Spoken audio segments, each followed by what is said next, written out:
야곱이 가나안 땅에 거주할 때 있었던 일입니다. 이는 에서의 눈을 피해 달아나서 삼촌 라반의 집에 머물던 그때를 지나고, 또 약복강에서 씨름하며 위골되었던 때를 지나고, 야곱의 딸 디나가 히비족 추장인 세겜에게 욕을 당한 때를 지나서 그 모든 인생의 바람이 잊혀질 즈음 어느 날 오늘 본문의 이야기가 진행됩니다. 그러니까 시간이 참 많이 흐른 거죠. 야곱의 불타오르 오르던 그 성취욕이 이제는 잠잠히 가라앉은 때, 11번째 아들인 요셉이 벌써 17살이 되었을 때 일입니다. 이 11번째 아들은 야곱이 가장 사랑했던 라헬의 소생이었습니다. 라헬은 베냐민을 낳다가 죽었으니 그 사랑이 아들 요셉에게로 흘러가서 다른 아들보다 지극히 사랑하는 아들이 되었습니다. 물론 라헬 때문에 사랑하기도 했겠지만 요셉이 사랑받을 만한 그런 아마 예쁜 짓도 많이 하지 않았을까 싶습니다. 어떻게 추론해 볼 수 있을까 상상입니다만, 생각입니다만, 이후에 그가 총리가 되어서 대단한 일을 해내는 걸 보면 굉장히 그가 명석하다는 걸 우리가 알 수 있죠. 단순히 하나님의 은혜만 있어서 그냥 시킨 대로만 한 게 아니라 그가 굉장히 명석한 지혜를 가지고 있는 걸로 봤을 때, 어려서부터 야곱은 아마도 그런 요셉의 모습을 눈여겨보고 사랑했던 것 같습니다. 그런데 아직 그는 어렸습니다. 17세였지만 철부지 소년이었습니다. 2절 끝에 보시면 형들의 잘못을 아버지에게 그대로 고해바치고 있습니다. 형들의 허물을 드러냄으로써 자신이 더욱 사랑과 인정을 받고 싶었는지도 모르죠. 3절에서는 그가 다른 형들에게 주어지지 않았던 채색 옷을 입었다라고 말합니다.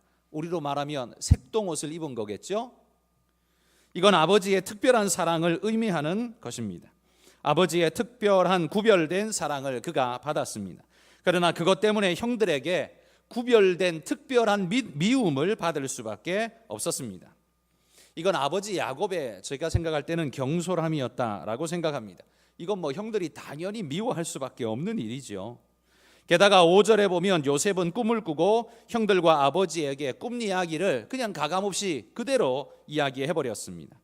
그러나 그 꿈 이야기는 아버지와 형들에게 사실은 불명예였습니다. 왜냐하면 아버지와 그의 형들이 막내 동생인 그에게, 베냐민을 제해놓고는 10명이나 되는 형들이 다 그에게 엎드려 절한다라는 이야기니까 불명예스럽죠. 그러니 그 이야기를 듣고 싶은 이는 아무도 없었습니다. 이때 나이가 요셉 17살이라고 하죠. 지금 17하고 그때 17은 아마 느낌이 많이 다를 것 같습니다. 어쨌든 그 17의 요셉은 아직 철들지 않은, 남의 형편과 입장을 배려해 줄 모르는, 받은 사랑을 어떻게 간수해야 될지 모르는 그런 어린아이에 지나지 않았다라는 걸 우리에게 보여줍니다. 이 요셉을 가만히 분석해 보면 악의는 없었을 것으로 생각됩니다. 악한 마음이 있어서 이렇게 한 건 아닌 것 같아요. 그저 어렸던 것 같습니다. 남의 입장에서 볼 수 있는 여유를 아직 그는 가지고 있지 못했습니다. 그래서 자기 입장에서만 보이는 대로 그냥 다 해버렸습니다. 생각나는 대로 말하고 보이는 대로 말해버리는 그런 스타일. 악의가 없다 하나 사실 형들에게는 밉상 스타일일 수밖에 없었습니다. 여러분, 여러분이 요셉의 형이라면 여러분은 어떤 마음일 것 같습니까? 아마도 형들은 굉장히 스트레스를 많이 받았을 것 같습니다. 동생, 한참 밑에 동생인데 아버지가 그만 사랑해서 그에게 늘 채색 옷을 입히고 말을 해도 그에게만 늘 유순하게 하고, 형들은 늘 제외된 존재처럼 말하는 것. 철부지에 속 터지는 행동만 속상한 게 아니라 아버지의 싸고 도는 이런 행동이 훨씬 더 아마 마음에 불편함이 많았을 겁니다. 그리고 동생한테 떠밀려야 하는 형들의 이 잃어버린 자존심, 이건 아마 굉장한 모욕감을 느끼게 했을 것 같습니다. 이런 동생에게 잘 대해줄 형들은 아마 없을 겁니다. 이런 누적된 불만은 결국 끔찍한 결말로 이어집니다. 동생 요셉을 죽이겠다라는 결정을 하게 되는 거죠. 그러나 다행스럽게도 제일 위의 형이었던 르우벤의 제안으로 목숨은 건지게 됩니다. 그래도 큰형님이 역시 형님 역할을 했습니다. 큰 구덩이에 그냥 던져놓고 그 뒤에 죽을지 살지는 그냥 그에게 맡겨놓고 우리는 죽이는 것까지는 하지 말자. 그렇게 이야기를 하고 구덩이에 던져놓고 팔아버리죠. 목숨은 건졌지만 사랑받는 아들에서 노예 신세로 전락하게 됩니다. 꿈에도 상상해보지 못했던 요셉의 인생 추락 상황이었습니다. 늘 승승장구하고 사랑받고 모든 이의 주목을 받을 줄 알았습니다. 그런데 이런 끔찍한 결과가 자기에게 올 줄은 꿈에도 상상하지 못했습니다. 여러분, 이 요셉의 모습을 오늘 본문을 보고 있노라면 이런 생각이 듭니다. 사랑받는 것도 기술이 필요하다라는 거죠. 그냥 나 여기 있을 테니 너희가 나를 사랑해라. 여러분, 이런 사랑은 좋은 사랑을 만들어낼 수가 없습니다. 내가 그렇게 완벽하게 사랑할 만한 존재도 아닐 뿐더러 세상에 그런 존재가 어디 있겠습니까? 사랑할 구석은 있겠지만 그렇다고 사랑만 받을 존재는 그 어디에도 존재하지 않습니다. 그러하기에 우리는 사랑받는 기술도 필요합니다. 사랑하는 것도 기술이 필요하지만요, 사랑받는 데에도 기술이 필요합니다. 내가 정직하다고 해서 사람들이 무조건 나를 사랑해 줍니까? 그렇지 않습니다. 내가 틀리지 않았다고 해서 모든 사람이 나를 인정해 줍니까? 그렇지 않습니다. 내가 가지고 있는 것을 사랑받을 만한 모습으로 다듬어 가지 않으면 제대로 된 사랑을 받을 수 없다는 겁니다. 아버지가 자신에게만 채색 옷을 입혀준 건 요셉의 입장에선 사실 어쩔 수 없는 일이었습니다. 그러나 그 나머지 일, 자신을 바라보는 그 형들의 불편한 마음은 헤아릴 줄 알았어야 했습니다. 17살이면 그게 모를 만큼 어린 나이는 아니라고 생각합니다. 형들이 받을 상실감을 조금이라도 이해했다면 그는 그렇게 자랑하거나 형들의 허물을 즉시 고자질하거나 아마 이런 일은 삼가했을 수 있을 거라고 생각됩니다. 그러나 요셉은 자신이 입은 채색 옷을 너무나 당연하게 여겨버렸습니다. 왜? 나는 아버지의 사랑받는 아들이니까. 당신들이 채색 옷을 못 받은 건 당신들의 무능 탓이지 내 탓은 아니다. 요셉은 아마 그렇게 생각한 것 같습니다. 그가 조금만 더 성숙했더라면 상처받은 이들의 상실감을 헤아리면서 아마 그의 행동을 삼가할 수 있지 않았을까 아쉬운 마음이 많이 듭니다. 그게 바로 성숙한 자세 아닙니까? 그러나 그는 자만심인지 경솔함인지 알 수 없지만 그는 삼가한 행동을 잊어버렸습니다. 그것이 이렇게 끔찍한 결과를 만들어낸 거지요. 그러므로 여러분, 이러보건대 사랑도 한쪽에서만 하는 것 가지고는 온전하지가 않습니다. 짝사랑으로는 온전할 수가 없다는 거지요. 사랑을 주는 사람도 사랑을 잘 줘야 되지만 사랑을 받는 사람도 기술적으로 잘 받아야 합니다.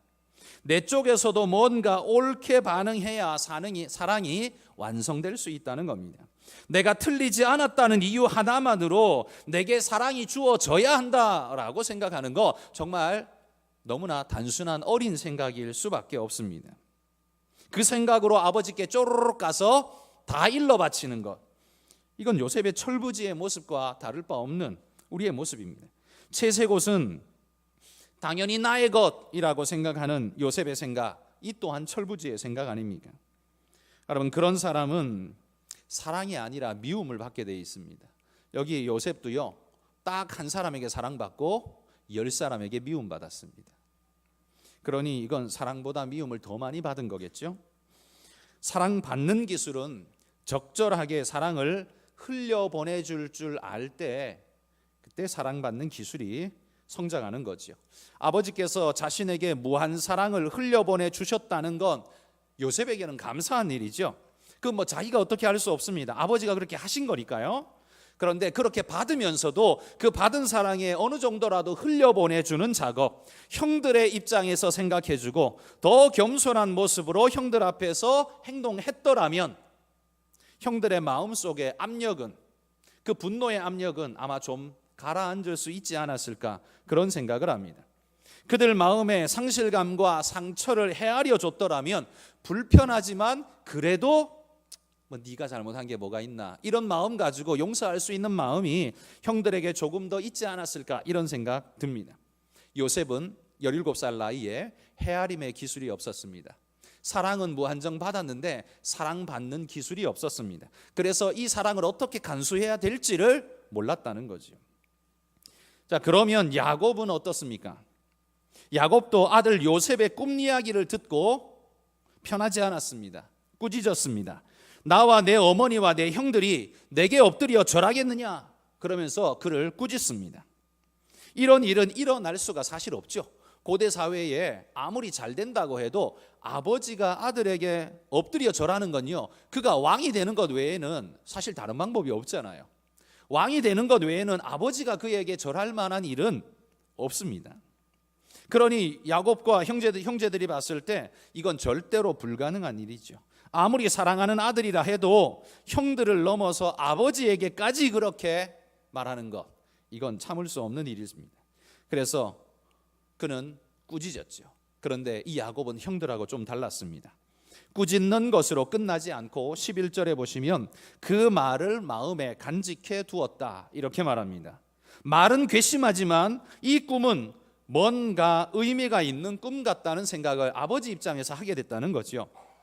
이런 마음은요, 형들에게서는 절대로 나타날 수 없는 생각입니다. 아버지이기 때문에 생각할 수 있는 생각이었습니다. 야곱이 영성이 뛰어나서 이런 생각을 했다, 그렇게 말할 수도 있겠지만 근본적으로는 형들과 아버지의 차이, 사랑의 차이가 이걸 만들었다라고 생각합니다. 아마도 아버지는 괘씸하게 이야기를 하면서도 내 이놈 호령을 하면서도 아마 마음속에 이놈이 뭔가 큰일을 하려는가, 아마 이런 마음이 마음속에 있었을지 모르겠습니다. 제가 오늘 설교 제목을 아버지의 마음이라고 잡았습니다. 사라 유닉의 헌신 예배라 이걸 언니의 마음으로 잡아야 되나? 이렇게 제가 고민을 했었는데 그는 본문하고 너무 사이가 많이 떨어지는 것 같아서 아버지의 마음이라고 잡았습니다. 교회 생활하다 보면 아마 우리 제일 언니 되어 있는 사라 유닉의 입장에서는 그 밑에 있는 동생들의 행동이 이렇게 오늘 요셉처럼 밉상처럼 보일 때도 있을 때가 있을 겁니다. 그렇죠? 사라 유닉의 뿐이겠습니까? 우리 모두에게 아마 이런 일들은 늘 있을 겁니다. 그래서 그런 모습을 보면 마음속에 이런 생각이 들죠. 우리는 옛날에 안 그랬어 그러면서 꾸짖는 모습들이 우리 안에 늘 마음속에 일어날 수 있습니다. 형들 같은 마음이 우리 안에는 늘 일어날 수 있다는 거지요. 그럴 때 오늘 이 말씀을 주목했으면 좋겠습니다. 요셉의 꿈을 듣고 형들과 아버지의 반응이 달랐다는 사실. 왜 달랐을까? 그건 사랑의 차이였습니다. 하나님께서 요셉에게 꿈꾸게 하셨는데 그 하나님이 주신 꿈인데 형들에게는 아무런 의미도 없는 기분 나쁜 꿈이었습니다. 네가 부모한테 사랑받더니만 아버지한테 사랑받는다고 감히, 그러면서 기분 나쁜 꿈이었어요. 더 이상 의미가 없어요. 그런데 아버지에게는 어때요? 그 꿈이 하나님이 널 통해서 뭘 하시려는가 라는 기대를 갖게 하는 꿈이었다는 거죠. 똑같은 꿈인데 형들에게는 정말 기분 나쁜 꿈인데 아버지에게는 뭔가 의미가 있는 것 같다라는 생각을 하게 했다는 거지요. 그래서 마음에 새기게 됩니다. 이렇게 마음에 새겼기 때문에 나중에 그 일이 일어났을 때 이 이야기를 해주었을 겁니다. 그래서 아마 이렇게 기록되어 있겠죠. 저는 사라 유닉의 전도에 뿐만 아니라 아브라함과 여기 계시는 우리 모든 분들이 언니로서, 형들로서, 아버지로서, 어머니로서 바로 이런 야곱이 보는 것 같은 이런 시선을 가질 수 있기를 소망합니다. 여러분이 잘못하고 있기 때문에, 동생들이 잘못하고 있기 때문에 우리가 그렇게 말하는 게 아니라 잘하고 계신데 가끔 이런 요셉의 행동처럼 보이는 걸 보게 되면 우리 마음에도 똑같이 일어나는 건 어쩔 수 없지요. 그때 야곱처럼 이런 마음을 가지셨으면 좋겠습니다. 마음에 새기는, 하나님이 그 일을 이렇게 이루셨을까라는 하나님 입장에서 질문을 던져보는 그런 마음을 우리가 가질 수 있으면 좋겠습니다. 물론 이 말은 제가 제일 먼저 해야 될 일인데 제가 제일 잘 안 되는 것 같습니다. 늘 형들과 같은 수준에 있는 저를 보면서 이 갈 길이 한참 멀다는 생각을 늘 하게 됩니다. 우리 모두가 형들의 생각을 넘어 이 아버지의 생각에까지 이를 수 있기를 바랍니다.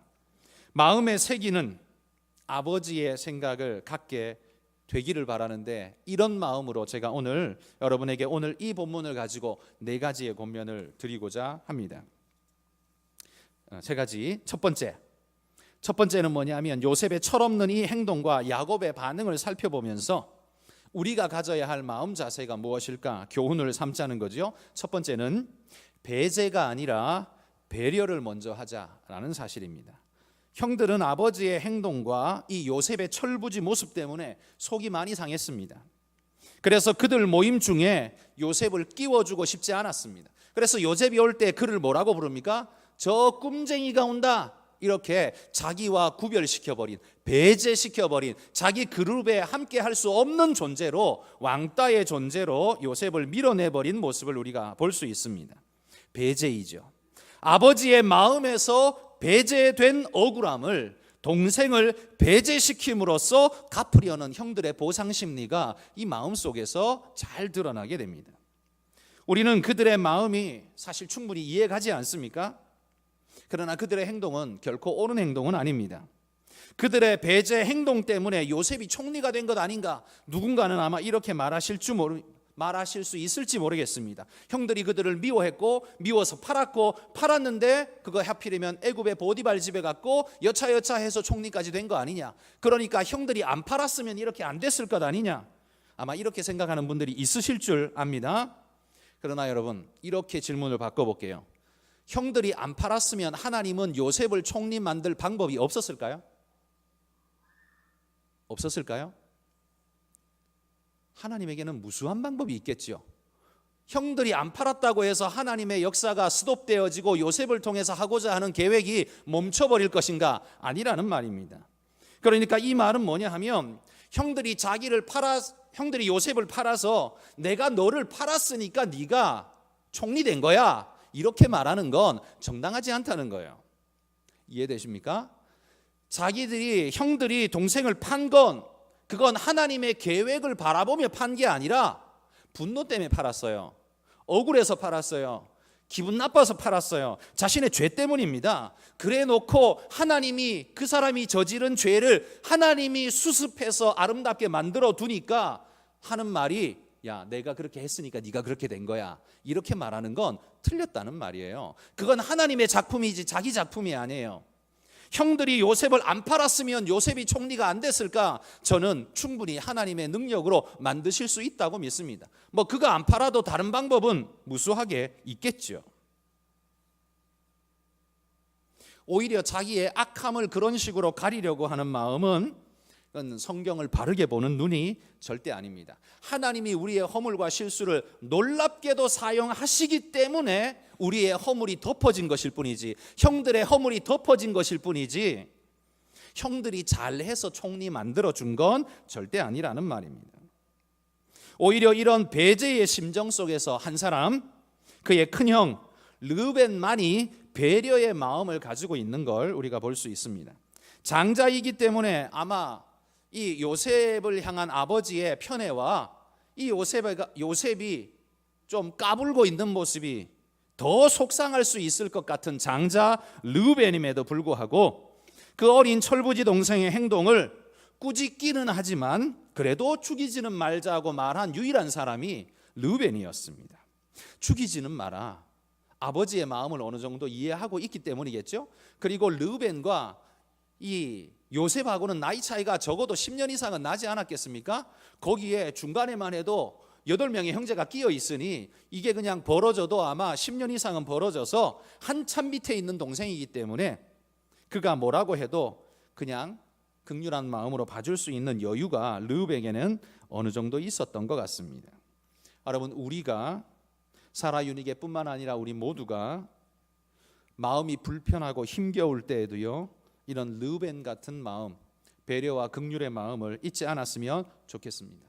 배제가 아니라 배려가 우리가 해야 할 마음이다라는 사실, 이게 우리가 오늘 깨달아야 할 첫 번째 사실. 두 번째는요, 지시보다는 격려를 하자라는 겁니다. 지금 사라 유닉의 언니들 전도회 헌신 예배다 보니까 지금 위에 사람이 아래 사람에게 할 수 있는, 해주면 좋을 것들에 대한 이야기를 하는 겁니다. 배제보다 배려를 하십시오. 두 번째는 지시보다 격려를 하십시오. 선배이기 때문에 지시할 수 있는 입장일 것입니다. 그런데 여러분, 요즘은요, 나이를 앞세워서 주장하는 자세를 취하면 그걸 뭐라고 말합니까? 그런 사람을 꼰대라고 하는 겁니다. 그렇게 말할 수 있는 나이를 가지고 있다고 해도 그렇게 하면 꼰대가 되는 거예요. 괜히 꼰대가 아니에요.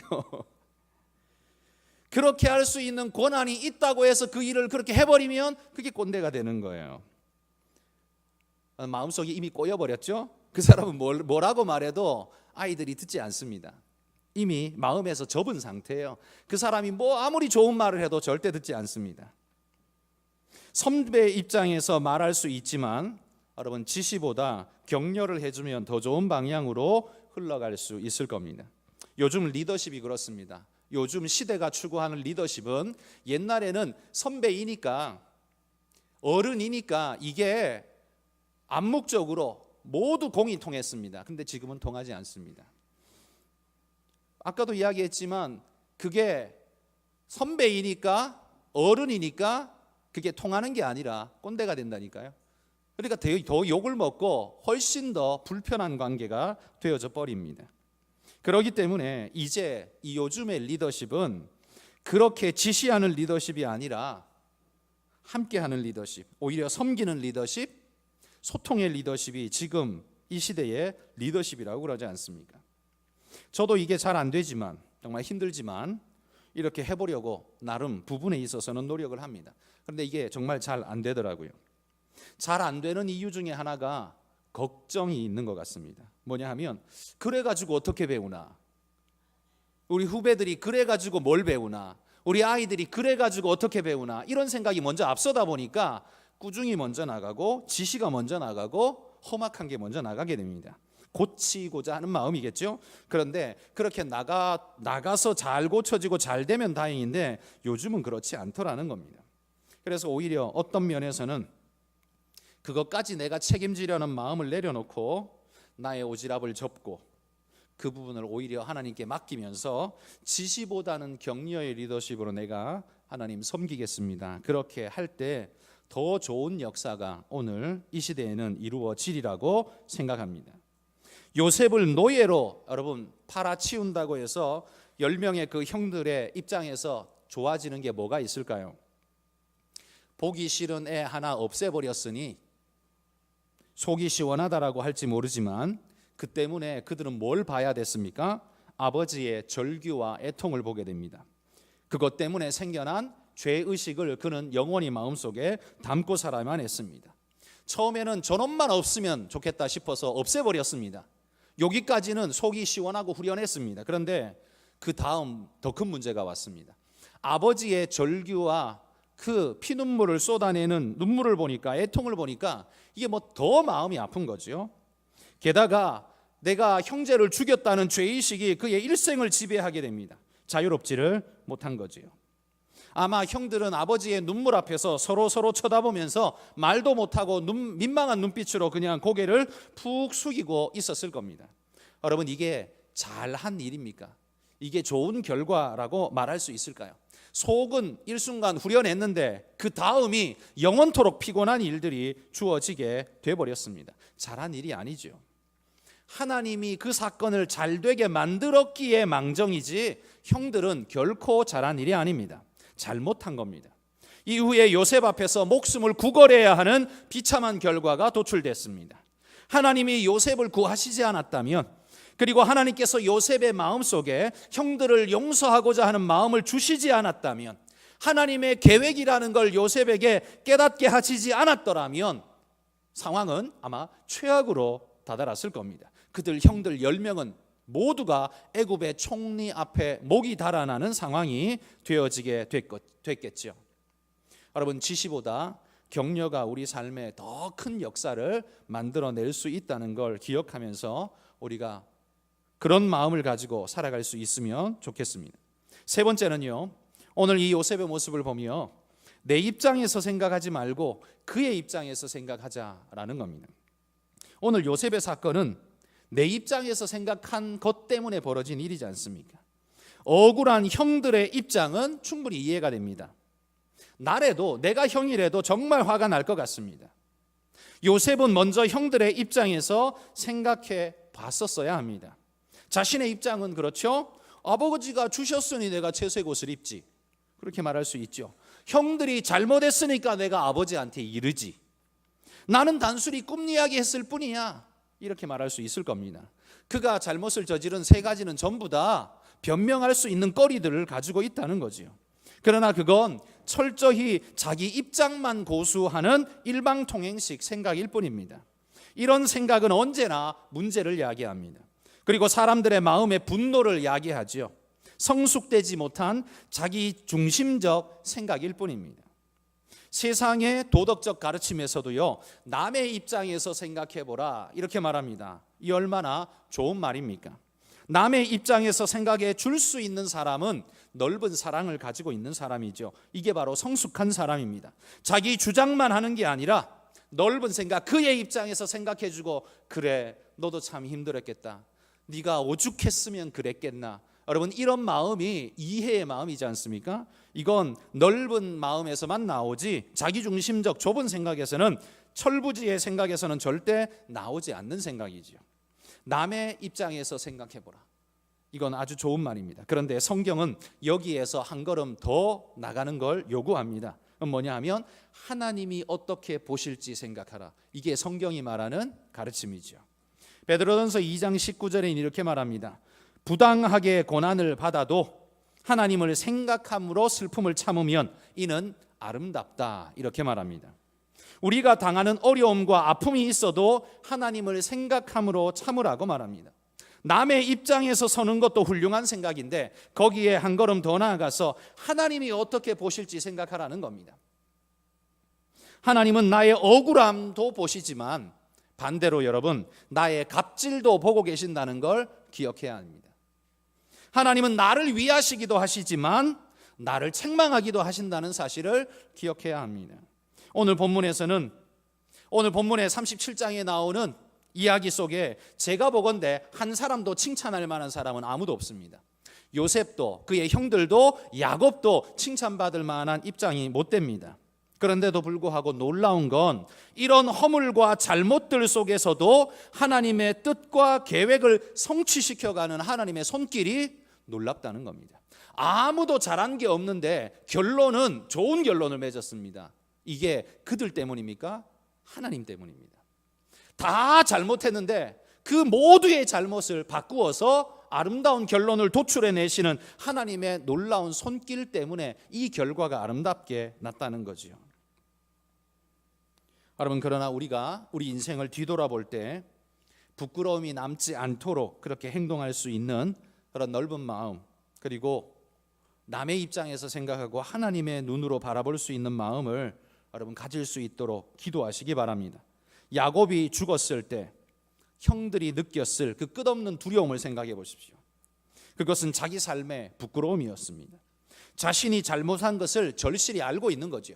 형들끼리 말하지 않습니까? 야, 아버지가 죽었는데 요셉이 총리의 권세를 가지고 우리를 죽이면 우리는 꼼짝없이 죽은 목숨이다. 빨리 요셉한테 가서 빌어라. 그들은 그런 이야기를 서로 하지 않습니까? 요셉도 그런 형들에게 벌하지 않았던 것은 자신도 잘한 것이 없다는 걸 알기 때문이겠죠. 그리고 이 모든 역사의 주인공은 하나님이시다라는 걸 그가 알았습니다. 그래서 형들에게 말하잖아요. 하나님께서 당신들보다 나를 먼저 보내셔서 이 역사를 이루시려고 당신들의 그것까지도 하나님이 사용하신 것 같습니다. 그게 이해가 되니까 형들의 행했던 모든 악행도 이해가 되어지고 용납이 되어지는 겁니다. 그게 좋은 일은 결코 아니지만 하나님이 그렇게 역사하셨다는 걸로 받아들여지고 수용되어질 수 있었던 겁니다.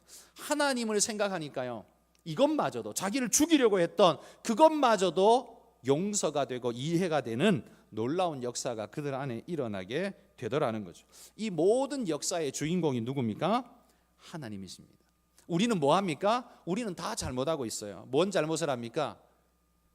주제도 모르고 늘 자기 자랑만 하고 깡총깡총 뛰어다니죠. 동생을 죽음으로 내몰죠. 다른 자식들은 생각도 안 하고 한 사람만 편애해가지고 형들의 마음을, 그 자기 큰 자식들의 마음을, 상처를 깊이 내죠. 여기 나오는, 오늘 본문에 나오는 한 사람도 칭찬받을 사람 아무도 없습니다. 그런데 그 어중이 떠중이 같은 인생의 결과를 다듬어서 하나님의 인생 역사의 성공으로 만들어 가시는 하나님의 놀라운 손길이야말로 진짜 하나님이다, 이렇게 말할 만하다라는 거죠. 여러분, 그런 하나님이 우리 하나님이심을 믿고 감사하시길 바랍니다. 우리가 좀 실수해도, 우리가 망쳐도 하나님이 잘 다듬어 내실 수 있는 능력이 있으시다는 걸 기억하시기 바랍니다. 우리 자녀가 좀 모자라도 하나님이 잘 다듬어서 만들어 내실 것을 믿고 감사함으로 기도하시기를 바랍니다. 여러분, 우리 모두는 하나님 역사의 한 페이지가 아니라 한 줄도 사실 기록하기에는 아무것도 아닌 존재입니다. 그러나 그 하나님의 역사에 쓰임 받아가면서 하나님이 그렇게 역사하시겠지만 그럼에도 불구하고 늘 하나님께 그런 것 맡기면서 내 마음대로 사는 존재가 아니라 정말 하나님의 뜻에 부합하고 하나님의 모습을 조금이라도 닮아가려고 몸부림하는 성숙된 그리스도인의 모습으로, 성숙된 언니, 오빠, 누나, 형의 모습으로, 그런 모습으로 우리 모두가 살아갈 수 있었으면 좋겠습니다. 오늘 이 모습이 아름다운 우리 심령에 박혀서 은혜의 모습으로 여러분을 만나는 모든 사람들이 위로받고 은혜받는 그런 믿음의 일꾼들이 되시기를 축복합니다.